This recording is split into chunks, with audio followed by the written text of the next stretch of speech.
Everest জয় শেষে চট্টগ্রাম ফিরে আসলে এভাবেই বাবরের সাফল্য উদযাপন করে তার সহকর্মী, বন্ধু বান্ধব সহ আত্মীয় স্বজনরা এবং উষ্ণ অভিনন্দন জানান শত শত চট্টগ্রাম নগরবাসী।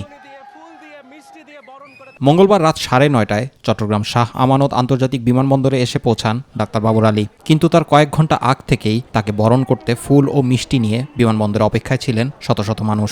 অধীর আগ্রহে বসেছিল যে কখন সে ফিরবে, সুস্থ হয়ে সবাই দোয়া করেছে সেজন্য। এটা অনেক বড় একটা পাওয়া আমার মনে হয়। আজকে সেই দিন যে আমরা আবার বাবরকে দেখতে পাবো, ঠিক আছে, সে সাকসেসফুলি সাবমিট করে আবার আমাদের মাঝে, এটা আমাদের কাছে বিশাল জিনিস। এটা স্বপ্ন ছিল, বাস্তবভাবে কল্পনা করিনি আর কি। মাউন্টেনিয়ারিং জিনিসটা অনেক কঠিন একটা জিনিস।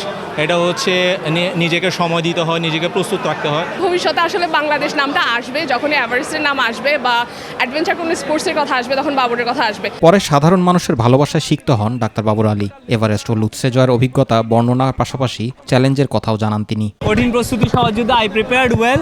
আমার এই জন্য অনেক বেশি খুব কঠিন মনে হয় নাই আর কি। মানে এভারেস্টের ক্ষেত্রে সবাই হয়তো অনেক সুগার কোট করে বলে যে অনেক কঠিন।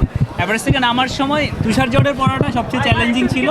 প্রথম বাংলাদেশি হিসেবে অক্সিজেন ছাড়া 8000 মিটারের কোনো শৃঙ্গ জয়ের পরিকল্পনার কথা জানান সদা এভারেস্ট জয় করা এ বাংলাদেশি। এর জন্য বিয়ে না করার পণে অটল থাকতে চান তিনি। এভারেস্টের চূড়া আমি 1 ঘন্টা 10 মিনিট ছিলাম অক্সিজেন ছাড়া। So I fail like some other day আমি কোনো 8000 মিটার মাউন্টেন যেতে চাই, সেটা অক্সিজেন ছাড়া।